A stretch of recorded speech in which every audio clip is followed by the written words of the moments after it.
Honored guests, good evening and welcome to the Cato Institute. My name is Michael Cannon. I'm the Director of Health Policy Studies here at Cato.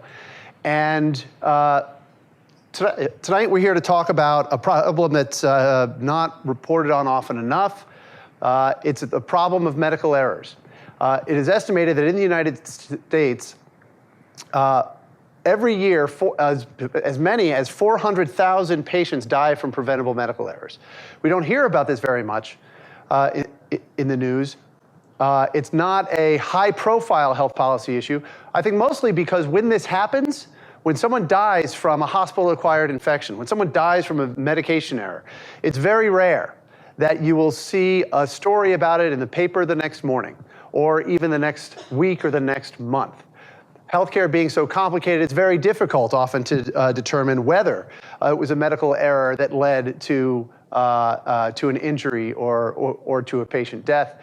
But the numerous studies indicate that this is a problem that is that medical errors are actually one of the leading causes of death in the United States, which is why we're very glad to be screening this documentary called To Err is Human, a patient safety documentary. In a moment, we're going to hear from the director of that documentary, who's going to introduce it to us all. His name is Mike Eisenberg. Mike Eisenberg is a filmmaker. He's the partner and creative director at Tall Tale Productions, the director of To Err is Human. He's also the son of the late John Eisenberg, who himself was a patient safety advocate and a former director of the Federal Agency for Healthcare Research and Quality. After the film, we're going to hear from a panel of experts about the film and about the problem of medical errors and what we can do about it. Our panelists are going to be, in addition to Mr. Eisenberg, Carolyn Clancy, who's the executive in charge of the Veterans Health Administration. And I have to say, Carolyn, that is a fantastic title. I love executive in charge. In that position, she directs a healthcare system with an annual budget of about $68 billion.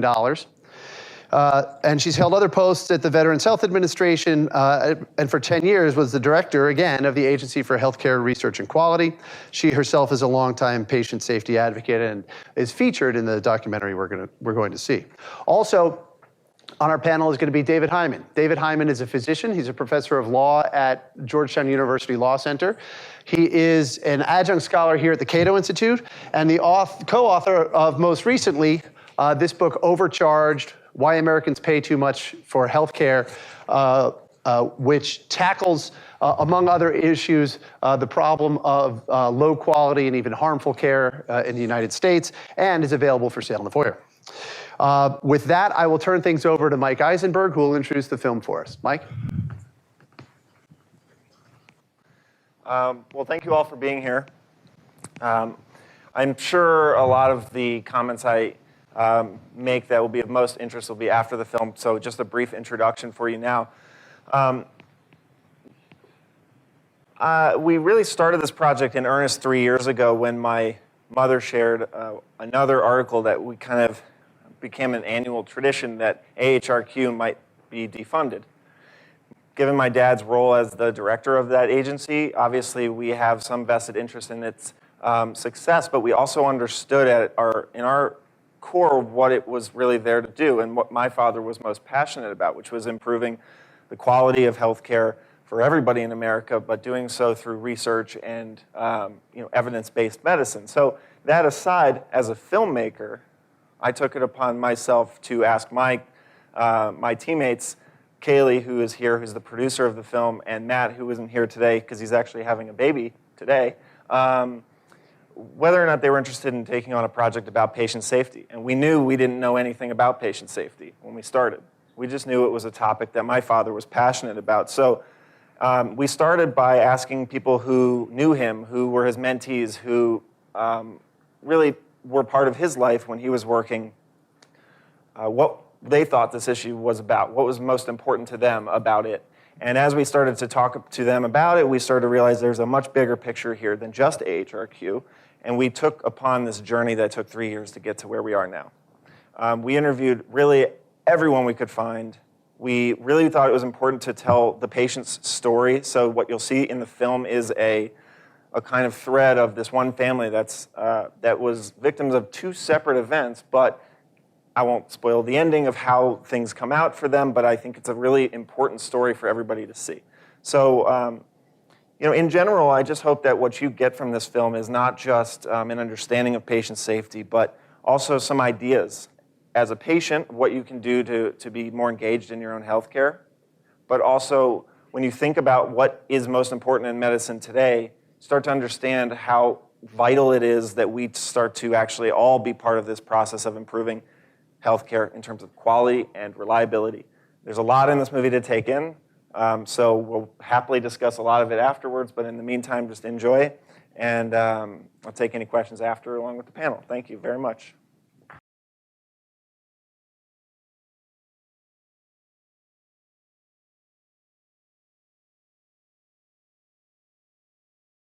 Folks, thank you very much. Again, I'm Michael Cannon, the Director of Health Policy Studies here at the Cato Institute.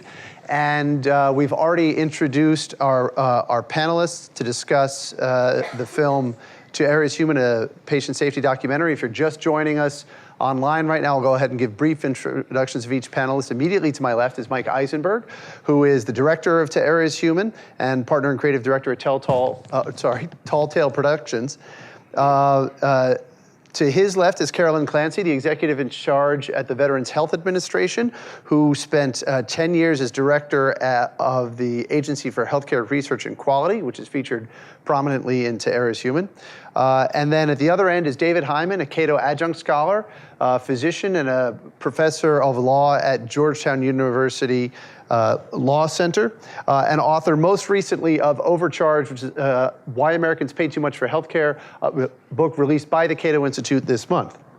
So we've already determined that since we heard an introduction of the film from Mike Eisenberg, Carolyn and David are going to go ahead and give us some quick thoughts on the film, and then we're going to have a conversation that will include your questions. Carolyn, would you like to start? Sure.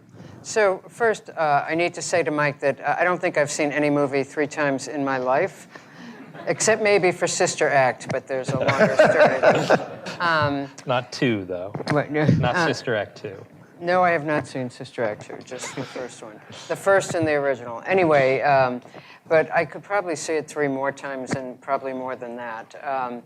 In part because at ARC we always had fantasies about doing something like this. We didn't even come close. Our idea of being entertaining about this or catchy was, well, pathetic, actually, in retrospect.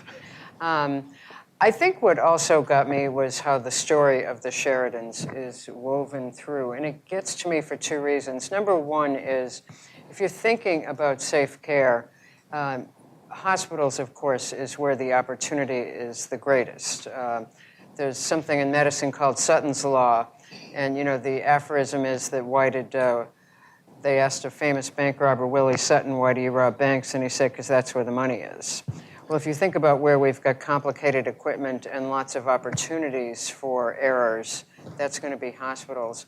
But these days, as more and more care is moving out of hospitals, there's a whole lot that happens outside the hospital walls.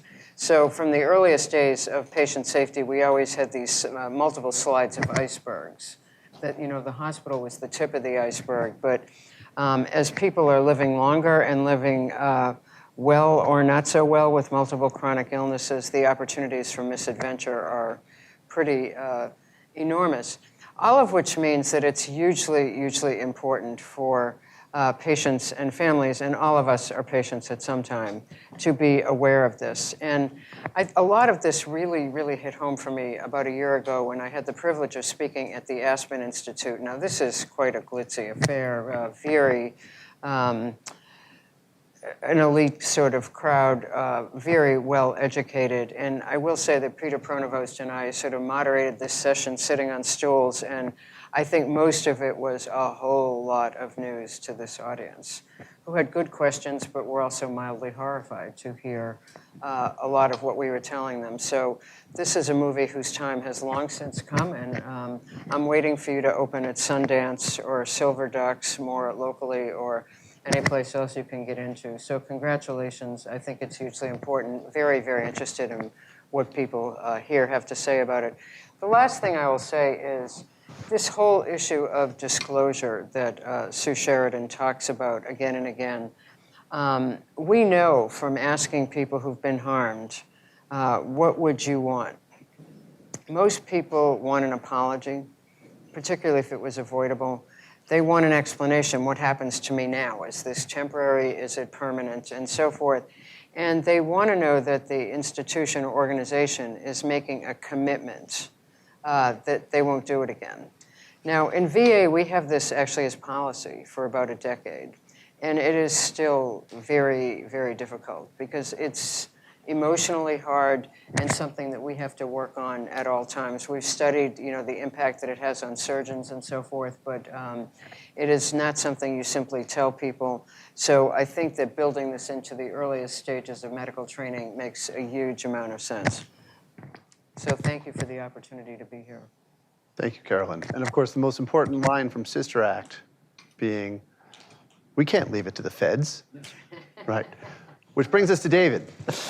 David, your thoughts? That's one hell of a setup, which I'm not going to cash out in quite the way Michael might like at the Cato Institute. First, I want to congratulate Mike and his team for a really exceptional documentary that really, I think, brings to life the problems of medical error, patient safety. And I say that as somebody who spent probably the last 15 years doing empirical studies of the medical malpractice system and of the licensure system, which are our two main attempts to try and deal with quality and safety quite imperfectly, as you've seen from the movie. I wanted to flag just two things that were said in the movie and one that was not, but I think is a sort of follow-on naturally given the aviation focus. The first was the quote related by Sue Sheridan of the doctor who was the pathologist as to why didn't they pick up the phone and call. And the response was, it's not my job. And it sounds awful, and it is awful, but it's perfectly understandable because of the way we've set up the healthcare system, the incentives for the people that operate in the healthcare system, the lack of a sort of market force or any other particularly strong force encouraging people to step up, take responsibility, and design error-free systems. Now, ask yourself, what other sector of the economy could get away with the sort of picture that you see?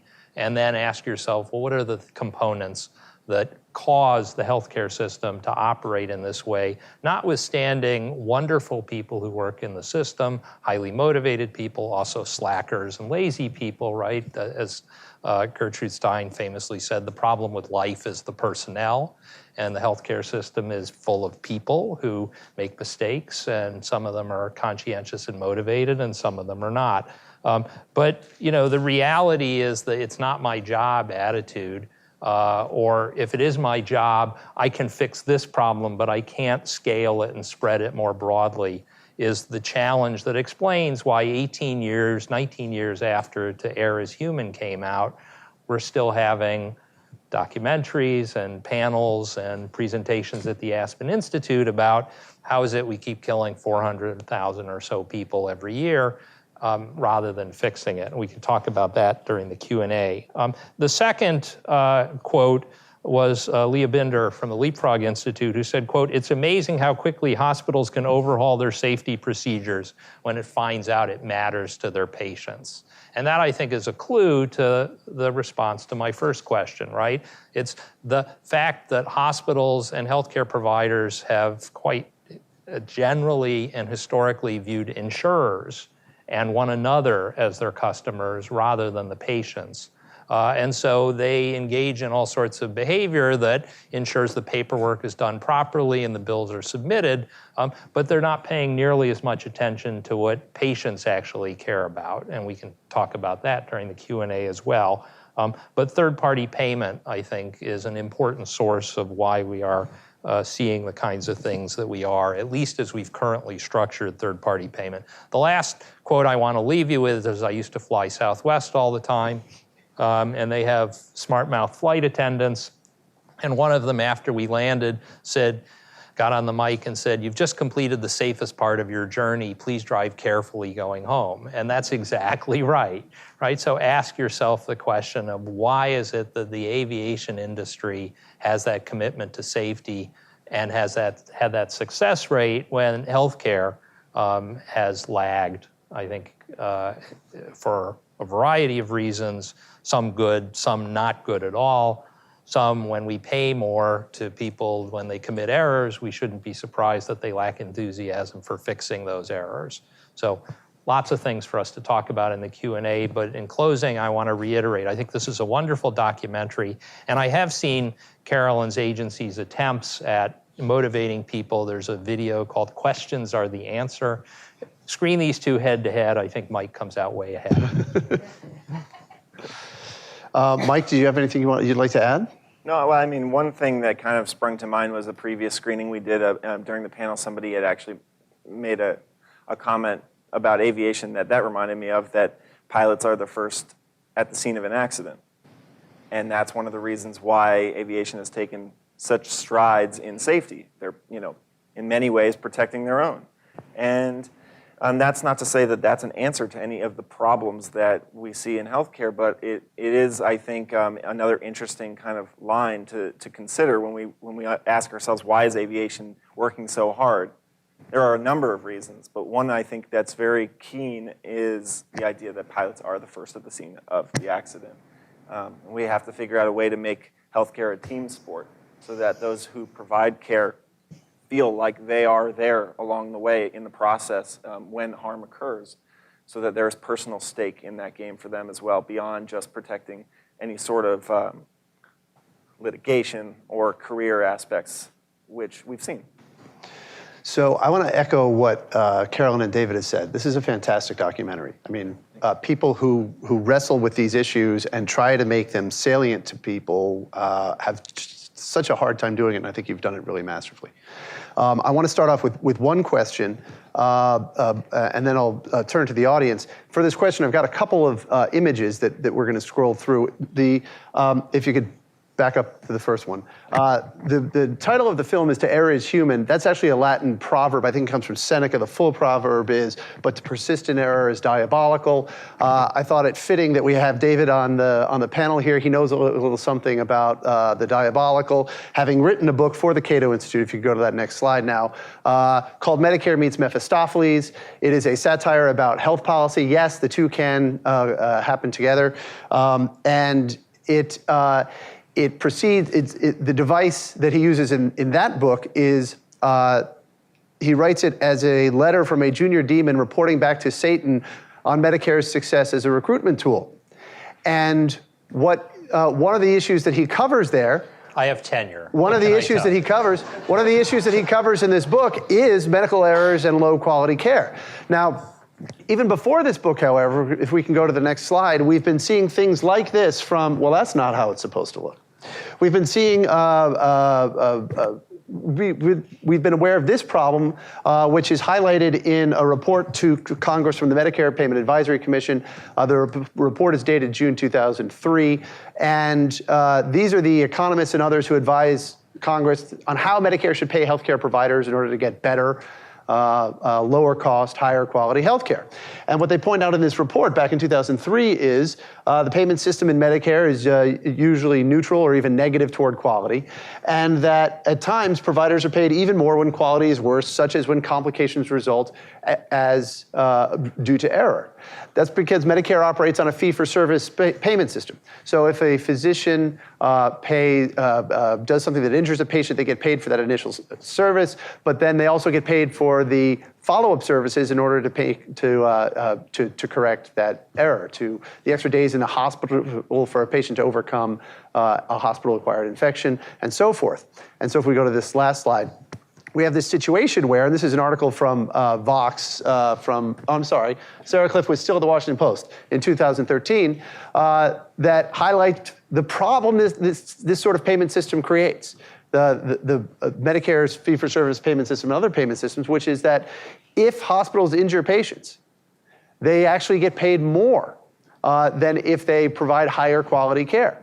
And I think the problem really arises when, if a hospital tries to reduce the number of errors that it commits, if it invests in those processes, if it invests in something like the OR black box and develops those systems in order to avoid preventable medical errors, well, then it actually loses money as a result. So the question that I want to ask each of you is, how much of this problem is due to the fact that the federal government, through Medicare, which is the largest purchaser of healthcare services in the United States and the world, as well as other things that the federal government has done, has really tilted the playing field toward a way of paying doctors, a payment system, if you will, that externalizes the costs of medical errors and actually financially rewards them, but also penalizes health systems providers who invest in trying to reduce medical errors. Well, one thing I've noticed throughout interviews that we've done for the film and actually sort of through conversations we've had about it is that those systems and those hospitals that do put a serious focus and investment in safety in the measures that will prevent preventable mistakes, they see themselves getting sued for less. They see themselves putting money back into measures that are going to prevent further mistakes. And these kinds of sort of the trickle of those efforts, those early investments in preventing mistakes from happening over and over again, like the quote suggests, not persisting in error, we're seeing that it results in a better outcome for everybody. And when they're open and transparent about mistakes that happen early in the process, that the patients that experience that harm are willing to go on that journey with them. So when we talk about where is the money going, what we've found is that if the money goes towards safety efforts, the ones that we've already seen work here, and we put those efforts here, this place is going to see a positive result. The return on that investment is great. And I don't know where the research has gone to a point in which we can all access that, but we have heard this number of times as we've taken this film around. And I honestly believe that that's the case. So an investment in safety is honestly going to return that investment much faster than bringing people back in a cyclical manner because errors occur. Well, that's what I'm seeing. So I think we have errors and safety issues in all systems regardless of how people are paid. I mean, in VA, everyone's on a salary. You don't get a bonus and all of that kind of stuff if you do more stuff and all of that. So I think all payment systems have both good incentives and bad. So I think the statement that they're at best neutral towards quality is right on the mark. I also know that before he became sort of stratospherically famous, Atul Gawande used to do some work with insurers and consultants and surgeons who wanted to make care safer. And, you know, they would do arm-to-arm tactical negotiations with insurers to kind of say, look, this is how you're paying us. And if we get the patients out of the hospital faster and they're doing better, we're getting paid less. There's something wrong with this picture. Can we tweak, you know, the reimbursement here? And by and large, that was not a hard sell. I'm glossing over a few details, of course. So I don't think fee-for-service has been helpful here. And I think we're seeing more and more initiatives that actually start to say, no, we're not going to reward that. That number 2010 to 2015, where there was a 21% decline, that went arm in arm with both a very positive campaign for safety, the Partnership for Patients, launched by CMS and many others, as well as it was aligned with payments, the value-based purchasing that was starting to turn the ship in a different direction. So I think that's helpful. I actually think psychological denial that this could even be possible. We're doing our best. We're well-trained. I meant to do well. How could this possibly be? And in its worst manifestations, that's not my job. He dropped the ball. I think that's been a much, much bigger barrier than payment. That's me personally. So I think for lots of things, we haven't had good data. And when we have had good data, people have tended to not want to pay close attention to it because everybody wants to think they live in Lake Wobegon, where all of their doctors in their hospital are above average. And you need not just to provide them with the information that they're not performing as well, but reveal it to the public, because the demand side impact has not been nearly as big as the supply side impact. People don't want to work at places that are delivering low quality care. When I teach medical students about malpractice, I say to them, look, nobody goes to medical school to be in the bottom half or the bottom third or the bottom 10% of facilities and doctors. By mathematically, of course, some of them will be, but we gloss over that. Doctors are not as good at math as physicists and so on. But in any event, I think the response is people don't want to work at a place that's delivering low quality care. And if you can come to them with credible information that they're not as good as they thought they were, and in fact, they're worse than the place across the street, even if there isn't strong consumer demand switching to the other facility, you see significant supply side effects. That said, I think it's important to flag Carolyn's point about value-based purchasing, which changed the core, to varying degrees, the incentives of the system that we did have, which was for a while pure fee-for-service, more or less open-ended reimbursement. You do more, you see more patients, you do more to them, you get paid more. It's a sort of piecework model. And that creates very problematic incentives if good care results in people coming back to the doctor less often. And the book includes some episodes of hospitals that were investing aggressively in patient safety and saw a significant drop in revenues because people were coming to the hospital less often, and they weren't coming back to the hospital as often, and they weren't staying in the hospital as often, right? Getting an infection in the hospital is a great way to increase the billings that are associated with it if the insurer will just write a check based on how many days you're in the hospital. So if you reduce your infection rate, you're going to reduce your revenues. Now, that will chill your enthusiasm for aggressively trying to reduce infections, right? It's not that anybody is saying, let's give our patients infections so they'll make more money. It's instead, they'll view them as the natural order of things, or they'll have reasons for why this patient got an infection rather than trying to get to zero. So I think I don't want to dismiss the importance of economic incentives here, because I think the reason why we're seeing a move to value-based purchasing is because people now understand that they're real. And one other analogy I kind of think is great to throw out is imagine if we paid Major League Baseball pitchers per pitch, right? That is not a good idea. They will throw 300 pitches a game if you're paying them per pitch. And there's something to be thought about in that concept with medicine. If we're delivering more quality care, and that's what people are rewarded for, it seems like a good idea. And I don't have the answers for how that's actually achieved, but it's an analogy that I was told recently, and I can't kind of get out of my head. Okay, so we'll go ahead and take questions from the audience now. And I want to encourage anyone who's watching online who has a question, you can ask questions via Twitter using the hashtag PTSafety. That's PT, Papa Tango Safety. When the microphone reaches you, I want here in our auditorium, please identify yourself and any relevant affiliations and make sure that your question is a question. And so we'll take one here in the front row, and then the next question will be in the middle. Lou Gagliano, CTAC, Coalition to Transform Advanced Care. I want to comment and then pose a question. The value-based contracting has worked, and it is working, and third-party payers are taking their clients to hospitals that give better care because they know that improves their bottom line. The issue is that change really happens based on leadership.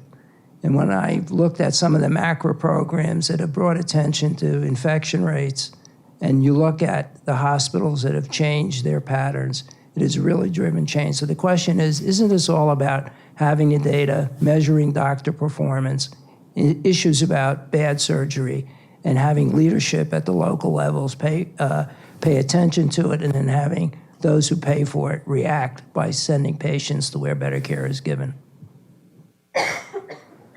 Yes, and I totally agree with that. I think the part of aviation that we didn't hear about this movie, and I don't even think Mike Eisenberg could make this terribly compelling yet, is what FAA does in terms of learning from near misses, where they've got an anonymous database and they do lots of analyses, because I think that's part of the Swiss cheese model, the layers behind the observable error. The challenge with counting things, right, is you're limited to what you can count and see very obviously. Not to say that that's not important, but understanding how you set the stage for this, whether that's a matter of your supply chain of sterile processing or all of the pieces that went into a bad surgical outcome, for example. If we don't get a handle on that, we'll never actually get ahead of the curve. It'll be more Band-Aids on Band-Aids. So that's my only concern. But yes, leadership makes a huge difference. We've started at our national leadership meetings to have leaders come in who've actually had a fairly dramatic improvement over time. And the most recent one just brought complete tears to my eyes. And of course, she was the very model of servant leadership. From the Lexington, Kentucky VA that actually initially modeled the disclosure policy, apology, explanation, prompt compensation, and this commitment not to do it again. Yeah, so I'd say yes and as well. I think leadership is important, especially if it's accompanied by the exercise of market power to motivate people to pay attention to this, right? So the reason why value-based purchasing was set up was because the old system was sending the wrong set of incentives. So if your local HR person goes to the CEO and says, we shouldn't include this hospital in our network anymore because it's delivering low quality care, that's a lot more effective if they can make it stick than any number of patients saying, did you wash your hands, did you wash your hands, did you wash your hands? I think the other point, though, is in no other industry do we talk about leadership being required for the products to be of an acceptable level of quality, right? I mean, consumer electronics, we don't depend on our employer to motivate all of the various producers to provide high quality at low cost. So the question again that you should ask yourself is, well, why is healthcare so different, and how much of that is really necessary versus a consequence of the way that we've chosen to pay for it? Kara Jones with the American Health Policy Institute. I recently read a piece in Health Affairs that said that they identified more than 6,000 quality measures that we have in the system today, costing the whole system $15.4 billion annually in physician reporting. What efforts are there underway, if any, that are aligning and simplifying some of these quality metrics that I'm sure a lot are really great, but to make it easier and simpler for physicians and patients alike to understand them? So the quick and dirty way is to have a composite or summary. This is the ABCD for Leapfrog. We have a 1 to 5 star system, not to be confused with CMS's star systems, and we've started using theirs for nursing homes and so forth, which drowns out the noise. It tends to really make providers a little ticked off because they care about the atomic elements.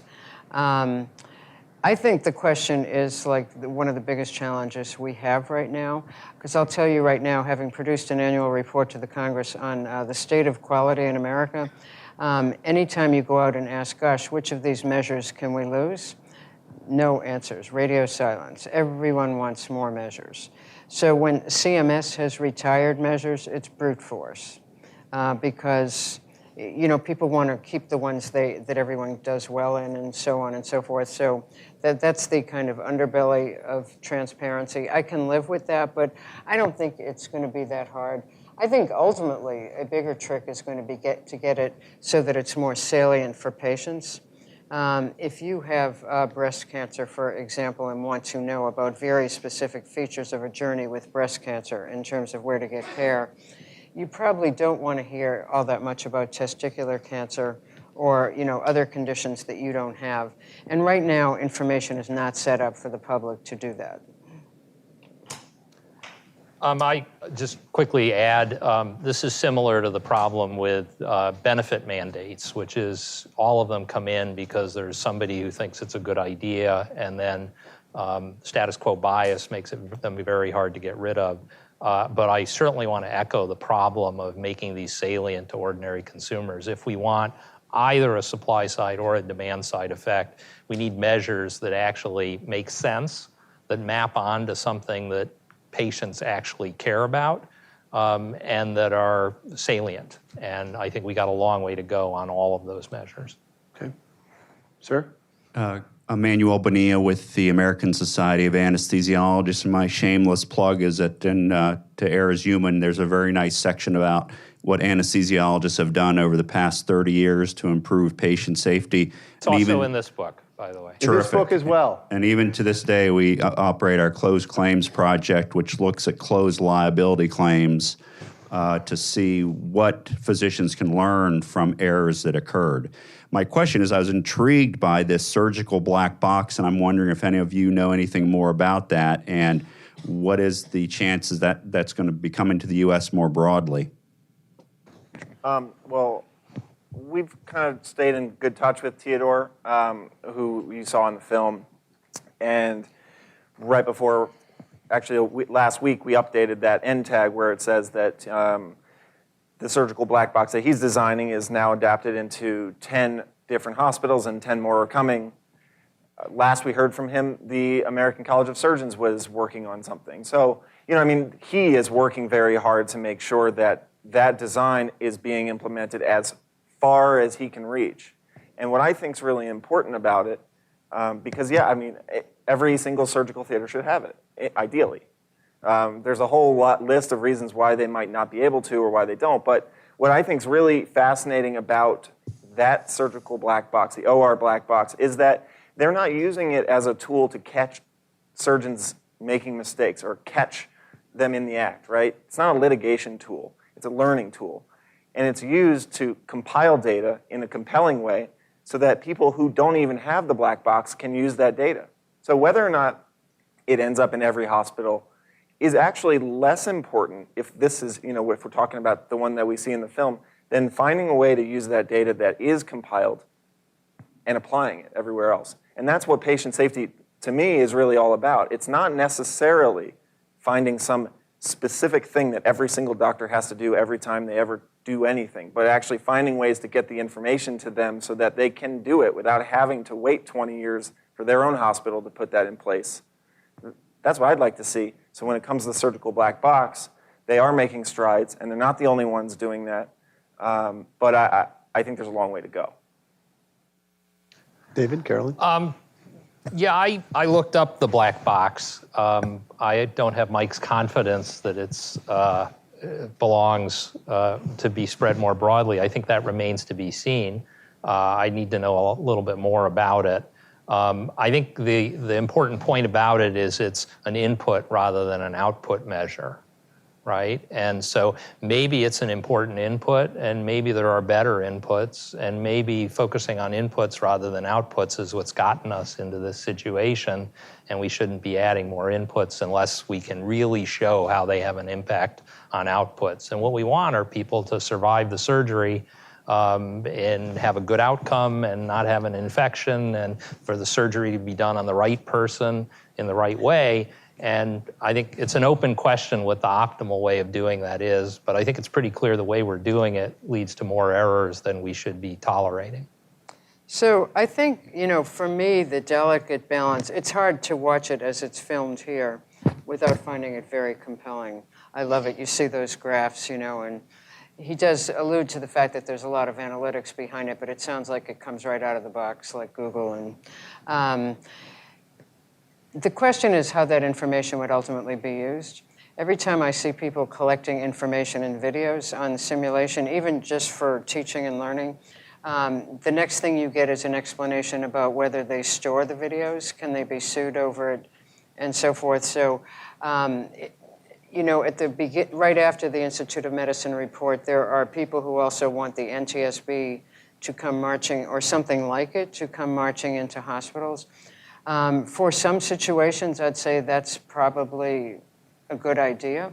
I worry that it would be way, way overdone, because the minute you add that fear element, you've just shut off another layer of information of people reporting what could be helpful. So that's the balance that I worry a lot about.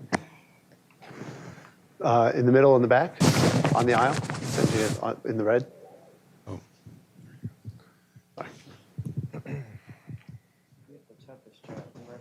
Well, yes. Good evening. Thank you very much for the documentary. It was extremely interesting, even though it's a sad reality. I have two questions, but one with a comment. It's when you were saying, oh, why don't you ask your doctor, hey, make sure you wash your hands, or make sure this, make sure that. But you got to understand as a patient, and I've seen that with my mother and with myself, she was coming back from an X-ray, and she was diagnosed that her cancer metastasized. And my mother said, but please be aware that I have lost my gallbladder in a car accident. And it might be just nodules that grew back up. And the response of the doctor was, you're not going to teach me my job. Who do you think you are? So this kind of behavior from doctors happens all the time. So if you start making comments, you're putting yourself in a situation where they have your medical files, and sometimes they blackmail you because they don't want to give it away to another doctor to pass along information, and then they bully you. So what do you think a patient is going to do? Because we rely on the doctors, and usually it happens in an emergency situation where the patient is, panicked about some medical results, and they don't always think to go and see another person, and they come back home, they're totally upset. And the other question was about the OR black box. As you know, doctors, they have a sort of a confidence and sometimes an attitude that I know better than anyone. It's a, interesting work field. How do you think doctors, surgeons are going to take this black box in their own operating room where it's a total sacred area? And we know that between surgeons or assistants in the OR, there's quite a bit of tension and competition. Well, I'm going to do the second question first. Briefly, just using a reference, because there's a show that's on TV that just finished its first season that I was curiously interested in because it was a lot of patient safety topics. It's called The Resident. One of their episodes actually kind of touched on this, and they had a black box that was there to make sure that whatever was questionable that was going on would be monitored. And it was a huge, dramatic argument and fight, and as you can imagine. So I think our imagination can go there, but the hope is that it can be implemented in a way that invites the surgeons into the process of development. Now, to touch on the other question, I think that's an astute observation about what the worst of medicine looks like, but I don't believe that that's what most of medicine looks like. And I honestly think that if we can get the message of this film, if one of the messages of this film is to teach the general public that talking to your doctor and having an engaging conversation in which you come with knowledge, that's acceptable to do, now we also have to work on the other side. The people who do the providing of medicine have to be able to accept the fact that it is a team process, that they're not going to be perfect, and that the people on the other side are just as important as them. That's a hard message to break through a system that's been in place for years and has been doing it in a certain way for years. But I honestly believe I have a hard time doing it. I've been working on this film for 3 years. I've been to the doctor since I started it. I don't like the idea of asking the doctor if they wash their hands. But I'm still working on that. I don't think anyone's going to be able to just willy-nilly just say it. And there's a lot of risk that comes with questioning what your doctor is doing or nurse. But I just think it's important.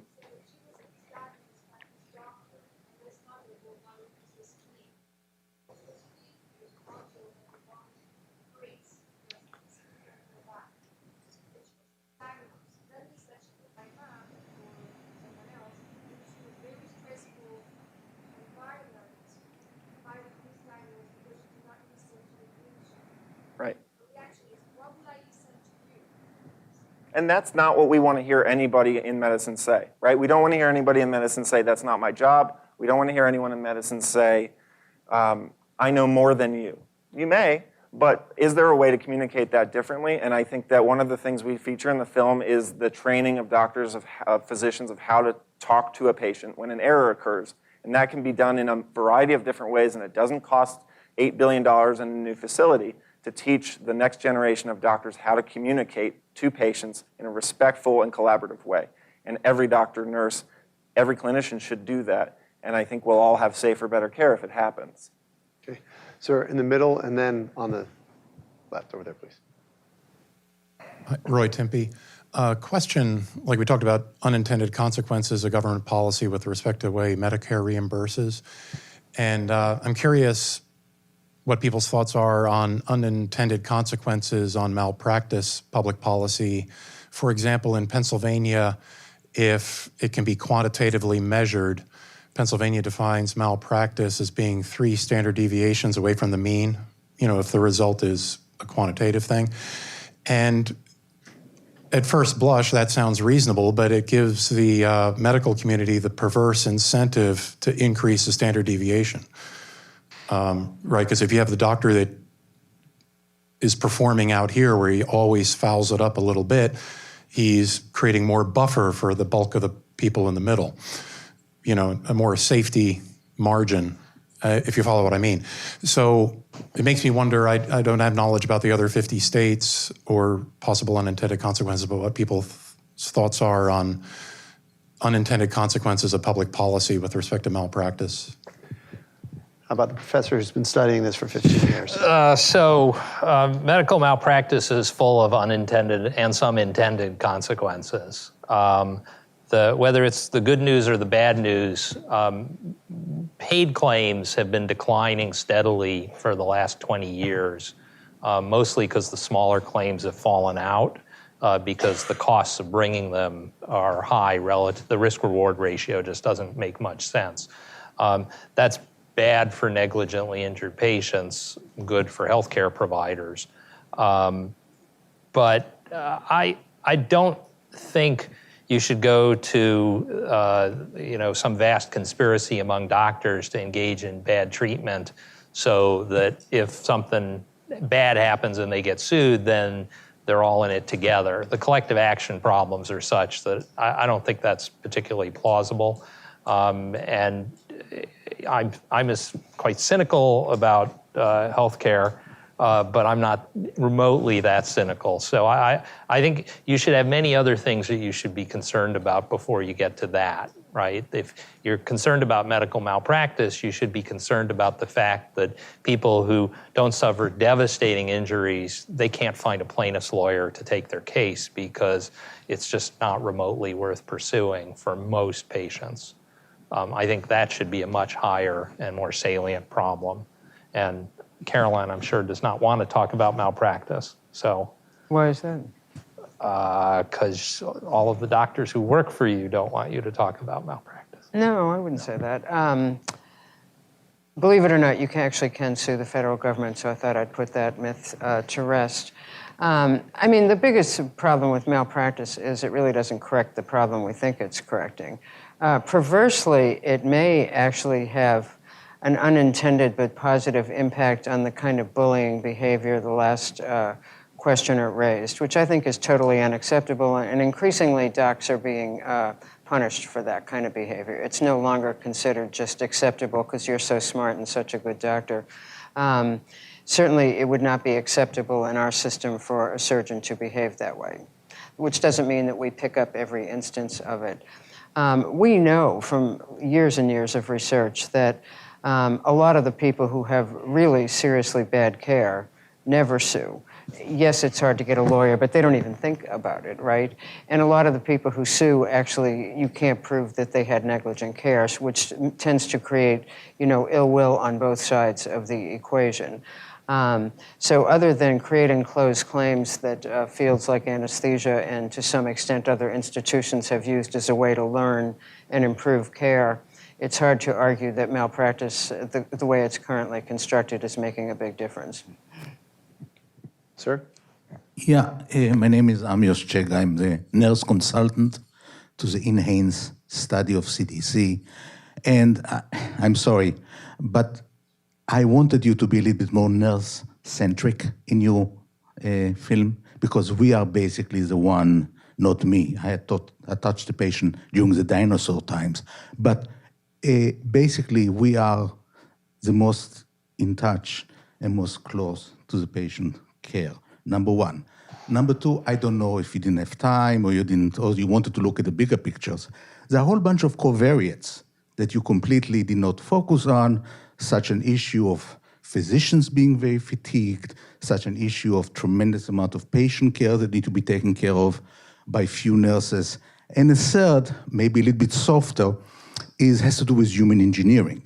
The best example I can give you is the intersection between IV tubes and nurses and the bore, the way you attach tubes. For example, for a long time, the tubes that went to feeding looked more or less the same as the tube that is connected to IV. I can go in big details about it. So, and the last point is that the nurses do pay attention to it.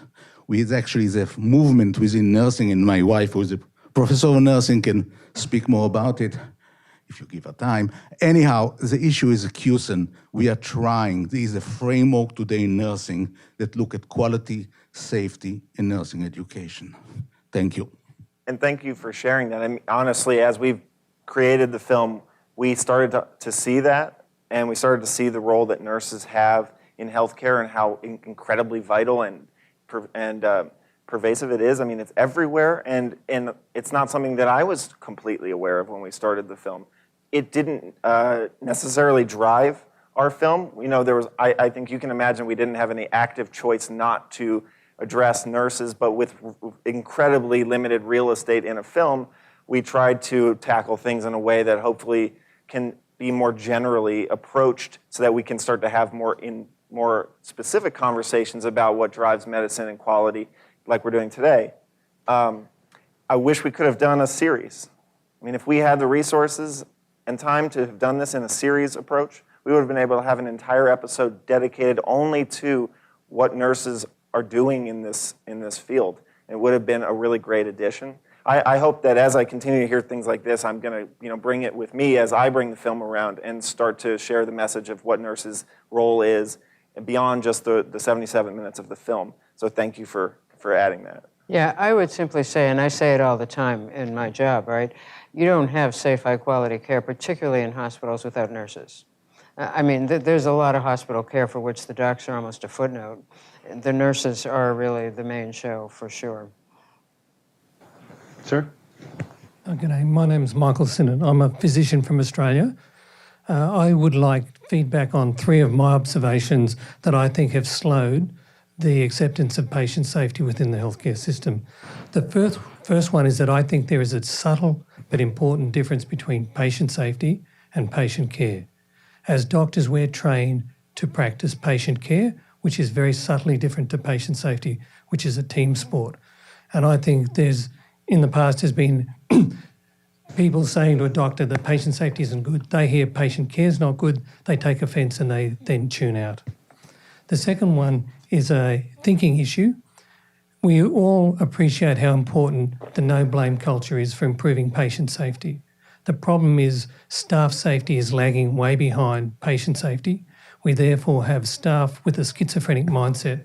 On the one hand, they still blame themselves if they make a mistake, but on the other hand, we expect them to operate in a no-blame culture for staff safety. And the third one is a measurement tool. I think that there's an enormous amount of data that is untapped for patient safety. The purchasing data at a hospital level can be used to triangulate some of the mistakes that we're finding. For example, if you were a CEO of a hospital and you knew how much soap and hand lotion was bought by the different departments in your hospital, if one of the departments stops buying soap, then you realise that they're not using soap and it's a different way of finding it. So I'd like to ask the experts if they think any of those observations are relevant. So I was most intrigued by your first observation about patient care versus patient safety. I mean, I know all of my medical training was about what I, the doctor, would be doing and how much I controlled. And the implication was that I was the main show. And, that's kind of heady experience once you actually know something and so forth, until a lab test gets lost or something beyond your control happens that actually impacts a patient that you have been providing care for. And then you realize that you're kind of trapped, that healthcare is way too complicated to just say, no physician actually provides great care by him or herself. So I think increasingly from day one of medical school, they actually have to be connected. In fact, I think Mike's movie needs to be shown on the first day of school at all medical schools, but that's my next campaign. But that is, this is, I think the notion that patient care and patient safety are quite different tracks back to that psychology, but it also means that docs have to acknowledge that they don't do this alone, which many people would willingly say, you're right, help me out here, this is a team sport. Other people take the view that, no, I have to be the captain of this ship and team and so forth. So we'll work through that, I'm confident. On the aisle, and then This is great. and out here. John Burkhart, Capita Neuro. I'm curious about the push towards greater transparency in errors and the direct acknowledgement. One of the most critical variables in patient outcomes with documentation, going back to the writings of Aristotle, is that one of the most critical variables is a patient's confidence in the capacity of a physician to treat them. And so I'm wondering if, with this increased push towards acknowledging mistakes, being very upfront about that, would you expect to see a short to medium term decrease in patient outcomes? And then, if so, would you expect a longer term restoration to normal or even increase as there is a growing population level acceptance of this approach? The way you framed that is really quite compelling. The truth is, of course, that medicine is pretty uncertain business.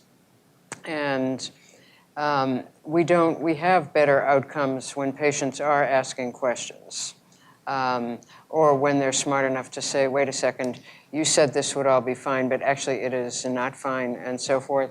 There are a number of studies that show that patient satisfaction is improved if physicians and other caregivers are open and honest when things don't go as planned or intended or mistakes are made.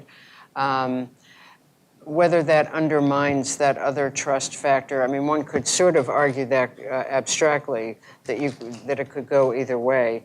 But I know there are studies that show that patient satisfaction actually improves. It may or may not have any impact on people's tendency to pursue legal action, but. Yeah, I don't think we want to encourage misplaced confidence. Yeah.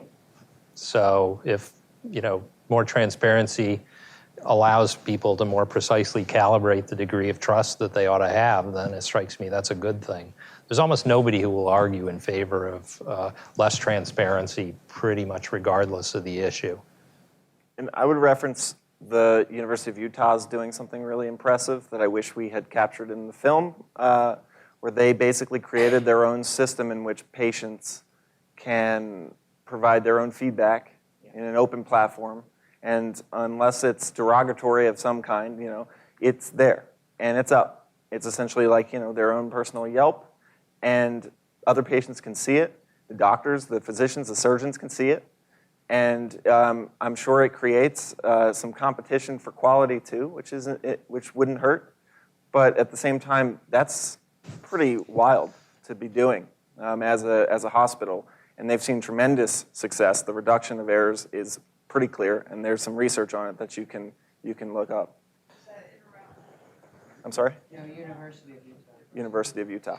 We're starting to do this. We're at the drowning in data phase right at the moment. But just as a little curiosity, Yelp correlates very highly with HCAHPS. So, Sir. Herb Rose. Several years before the Affordable Care Act went into effect, PBS ran a program where they took a look at medical systems in about 8 different countries around the world. Yeah. I found that a number of things that they went into. Some countries had better features than others, but it didn't seem that the United States adopted any of the what I consider to be positive attributes of these various systems. So what I'm wondering is, how do the medical errors in United States hospitals, by whatever criterion you use to measure it, whether it's readmissions or infection rates or some other criterion, compared with other countries around the world?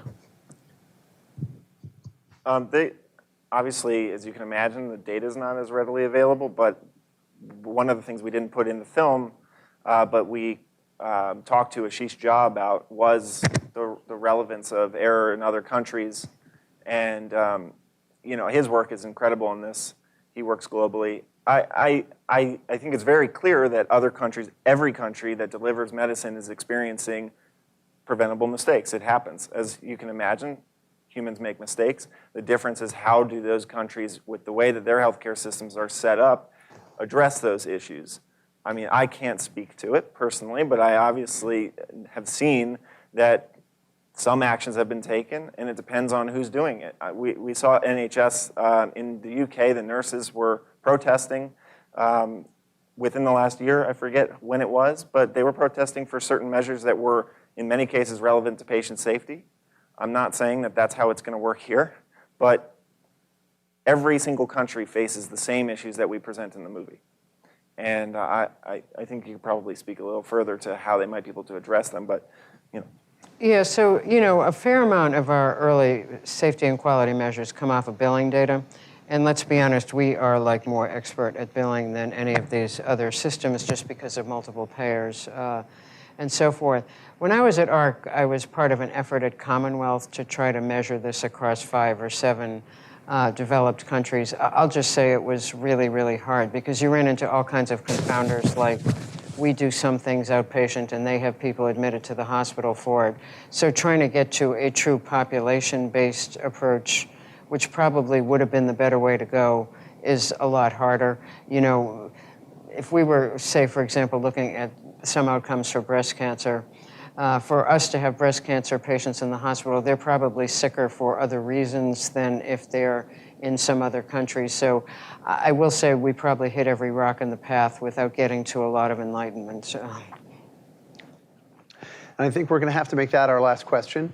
I want to thank Mike Eisenberg, Carolyn Clancy, and David Hyman. And thank all of you for your excellent questions, and invite you to join us on the second floor in the George Yeager Auditorium, or is it? And join us outside for a reception. Thank you very much.